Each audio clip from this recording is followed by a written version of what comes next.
Hello, everyone, and welcome to Talk English Daily, the podcast where learning English feels just like chatting with a friend. So happy you are here. I am And Alex. I am Jamie. Hey, everyone. Great to be back. I was actually just thinking about how we usually expect our mornings to go. Like you wake up, maybe the sun is shining through the window, you stretch, and you feel, at least a baseline level of peace. Right, exactly. A blank slate. Yes, a blank slate. And then you do it. You reach over your nightstand and you grab your phone. Oh, man, the fatal mistake. Oh, Right man. there. I mean, we all do it. It is such a trap. I actually did it just like a couple of days ago. It wasn't even 8:30 in the morning. I'm still half asleep. I open up Instagram and boom. Oh, Yeah. no. The very first thing I see is a post from a former classmate of mine. hmm And they were on this absolutely flawless vacation in Japan. Oh, of course they were. Right. I'm talking perfect lighting, gorgeous cherry blossoms falling in the background, this like beautiful aesthetic street food. And I swear, my immediate unedited thought was just, why isn't my life like that? Wow. Literally went from feeling perfectly fine to feeling completely inadequate in about 3 seconds. I totally get that. I mean, I was literally in that exact same boat this morning. I opened my feed and saw this fitness account I followed a while back, supposedly for motivation. Oh, the motivation accounts. Those are the worst. You really are, because this guy is at 6 in the morning looking completely flawless, drinking some sort of, I don't know, glowing green juice. Oh, yeah. Always the green juice. Always. And he's doing a perfect, complicated yoga flow on a balcony overlooking the ocean. And I'm just sitting there in my pajamas looking down at my very normal, slightly soggy bowl of cereal. Oh, no. Honestly, I felt terrible about my entire existence. It is wild how quickly that happens, isn't it? It just like hijacks your brain. It really does. Hey, real quick before we really unpack all of this, if you are new here and you're enjoying our chats, please make sure to hit that subscribe button. We'd love to have you with us every time. And if you know someone who's studying English and spends a little too much time scrolling, share this deep dive with them. Yes, definitely do that. Because today we are talking about exactly what happened to us this morning. The core topic of today's deep dive is social comparison. Right. Specifically, we're looking at how modern apps fuel this and how we constantly get caught looking at everyone else's highlight reel. That phrase alone is so important, and we're definitely going to get into it. But I have a direct question for you. Okay, go for it. When you saw those Japan photos and you felt that sudden drop in your stomach, what exactly was that feeling? Like, why does seeing someone else's good news or beautiful vacation make us feel so instantly bad? So it's actually fascinating because it comes down to evolutionary biology. We are naturally wired to notice gaps. Wait, gaps? Yeah, gaps. When you see someone who has something you want or is in a position you desire, your brain immediately calculates the distance between where you are and where they are. Oh, wow. So it's like an ancient survival mechanism. Like, oh, they found the good berries. How far am I from the good berries? Exactly. Are they going to survive the winter while I don't? It's how our ancestors understood their social standing and, like, their safety within the tribe. Right. That makes total sense.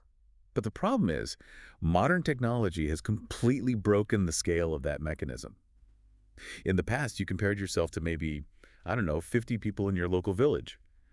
Now, you wake up and you're comparing yourself to millions of the most attractive, successful, wealthy people on Earth every single day. Yeah, that gap your brain is trying to measure suddenly feels impossibly huge. Exactly. Which actually brings us to the second reason this happens. And honestly, this is the part that frustrates me the most. It's the app design itself. Oh, totally.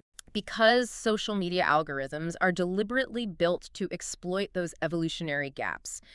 I always think of it like a rigged casino game. Oh, I like that. Right, where the house always wins your attention. You walk in, the lights are flashing, you see someone else hit the jackpot, like the perfect vacation, the promotion, and you feel that uncomfortable gap. So what do? You pull the lever again. You just keep scrolling. Exactly, you keep scrolling, hoping the algorithm will show you something to make you feel better. That is a perfect analogy. The casino doesn't actually want you to feel satisfied. Right. It wants you to keep playing. The algorithm literally feeds on the friction of comparison. Yep. And that leads right into the third reason we fall into this trap. We are constantly looking at an incomplete picture.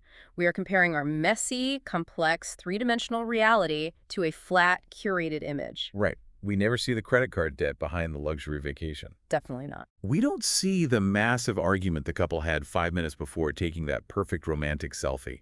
Mm. We only see what they choose to show us, which perfectly brings up that term we mentioned earlier, the highlight reel. Ah, the highlight reel. If we're talking about key English expressions for this digital era, this is a massive one. Mm. It means you are comparing your messy whole life to someone's curated best moments. Yeah. Originally, a highlight reel was just a collection of the best plays in a sports game, right? You only see the goals, not the hours of boring practice. But now it's our digital identity. It really is. A great way to use it in a sentence would be, don't compare your behind the scenes to someone else's highlight reel. Oh, I love that. Right. When you frame it that way, it immediately takes the pressure off. It does. And speaking of pressure, let's talk about an older English phrase that is perfectly adapted to the digital age. Keeping up with the Joneses. I love how timeless this one is. It's a classic idiom for trying to match your peers so you don't fall behind. Yeah. Decades ago, it meant buying a new lawnmower because your neighbor, Mr. Jones, just bought one. Right, exactly. But now the Joneses are global. Right, they're on your phone. You might say, my coworker just posted from a 5-star resort in Bali, and now I feel this pressure to keep up with the Joneses. It's that exhausting race where the finish line just keeps moving further away. Spot on. And that ties perfectly into another classic expression. The grass is always greener. The full saying is, the grass is always greener on the other side of the fence. Yeah. It's the assumption that other people's situations are inherently better than yours. We sit at our desks and think, I would be so much happier if I had her job. But honestly, the grass is always greener. We assume the person with the better job doesn't have a terrible boss or crushing stress. We just see the fancy title and assume their grass is perfectly manicured. Totally. Then there are the newer expressions born directly from the internet, like FOMO. Oh, FOMO. Fear of missing out. It's that modern anxiety of seeing your friends do things without you. You're sitting at home on a Friday night, perfectly happy to be watching a movie, until you see an Instagram story of your friends at a restaurant. Oh, and your night is instantly ruined. You could say, I get serious FOMO every time I see my friends go out without me. And the funny thing is, half the time I'm completely exhausted and didn't even actually want to go out. I know. But the FOMO is real. It is so real. And all of this culminates in a concept psychologists call compare and despair. I like this one because it rhymes, which makes it really sticky in the brain. Compare and despair. Yeah, that's good. It's the idea that measuring yourself against someone else online almost always results in sadness. You might say, my therapist told me to stop scrolling so much because it just leads to compare and despair. Okay, so we know the trap, and we have the vocabulary to describe it. But what do we actually do about it? How do we break the cycle? Let's talk about some actionable advice from this deep dive. It sounds good. First up, name the feeling out loud to remove its power. Yes. This relies on a great psychological trick. When you are caught up in an emotion, your brain's alarm system, the amygdala, is firing. But by simply stating out loud, I am experiencing social comparison right now, or I am feeling envy, you engage your prefrontal cortex. Oh, wow. You literally shift the blood flow in your brain and step outside the feeling. So you become the observer of the casino game rather than the person blindly pulling the lever. Exactly. I love that. Okay, second piece of advice. Curate your feed. Unfollow what hurts. This is exactly what I did with that fitness account this morning. I hit unfollow. But let me push back on this a little bit. Yeah. Haven't humans always curated things? Like I pick out a nice outfit before I leave the house. I curate how I look. Is curating a feed really that different? That's a fair point. You do curate your outfit. But the difference is scale and access. You aren't broadcasting your nice outfit to 5,000 people 24/7, and those 5,000 people aren't living in your pocket. It's like inviting people into your living room. If someone came into your house every morning and told you your clothes were ugly and your breakfast was sad, you'd kick them out. Why do we let accounts do that to us on our phones? Okay, that is a great point. Kick them out of your digital living room. Okay, third tip. Practice gratitude anchoring. Focus on what you have, not the gaps. But I have to say, sometimes gratitude advice sounds a bit like, I don't know, toxic positivity. Like, just pretend everything is perfectly fine. I completely understand why it sounds that way. But gratitude anchoring isn't about ignoring the bad stuff or faking a smile. It's about correcting that biological bias we talked about. Because your brain is wired to constantly scan for gaps and threats, it naturally ignores what is stable and good. Gratitude anchoring is just forcing your brain to acknowledge the full data set. Okay. That makes a lot of sense. It's balancing the ledger, not faking it. Exactly. And the final piece of advice, which I think is the most grounding. Remember that real life happens offline.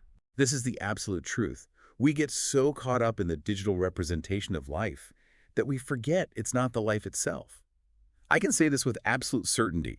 The best moments of my life have 0 likes on Instagram. I love that so much. The best moments of my life have 0 likes on Instagram. Because you were actually living them, not documenting them. Exactly.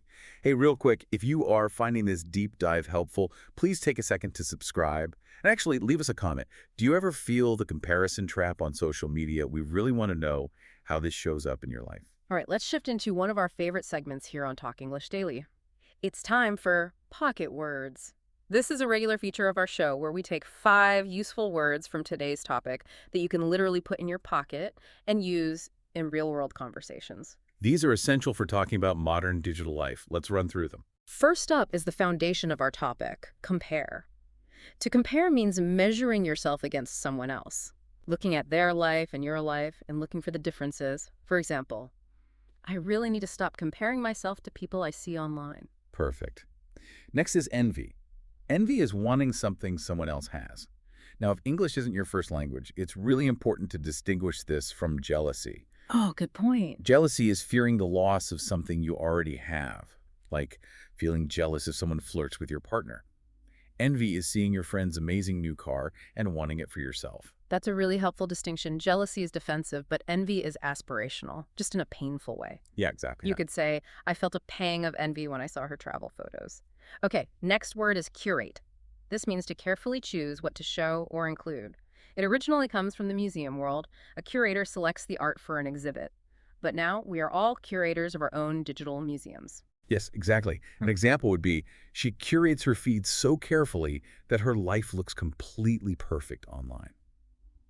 Okay, next is a phrase we discussed earlier, highlight reel, the publicly shared absolute best of moments. Remember, you are comparing your whole life to someone else's highlight reel. And the final pocket word is unplug. This means disconnecting from screens and technology, literally pulling the plug on the machine. I try to unplug completely every Sunday. No phone, no social media, just real life.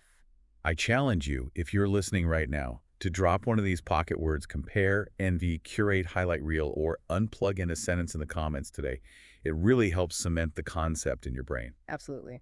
Now let's move into our next segment, smooth it out. Yes, smooth it out is a regular feature where we look at some common beginner mistakes people face when speaking English, and we just gently correct them, warmly and encouragingly.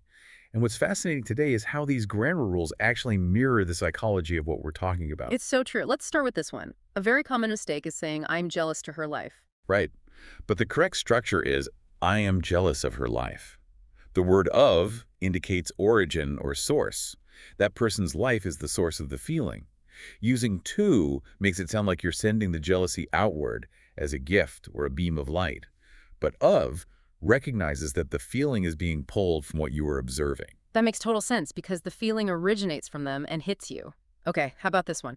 People often say, her photos make me feel bad about me. Which is completely understandable phrasing, Hmm? but the correct grammar uses a reflexive pronoun. Her photos make me feel bad about myself. Reflexive, meaning the action is reflecting back onto the subject. Exactly. And psychologically, that is exactly what social comparison is. It's a reflexive injury. The photos aren't actively jumping out of the phone and attacking you.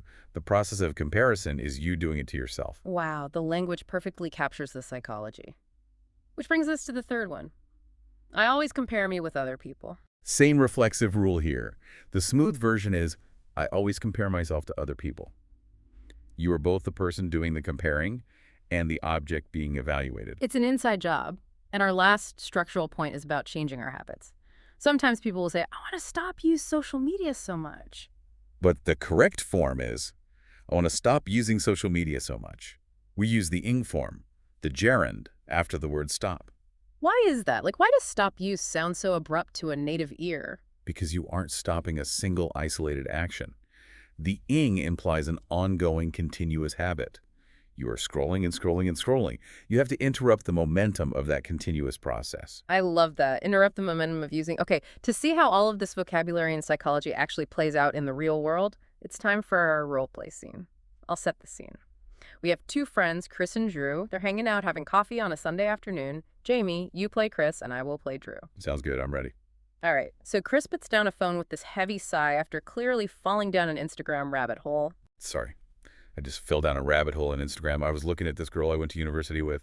And honestly, perfect apartment, perfect boyfriend, just got promoted. Hmm. And here I am in the exact same job I've had for 3 years. The comparison trap. I know, I know. I literally know it is just her highlight reel. But in the moment, it gets to me. I unplug every Sunday now. Best decision I ever made.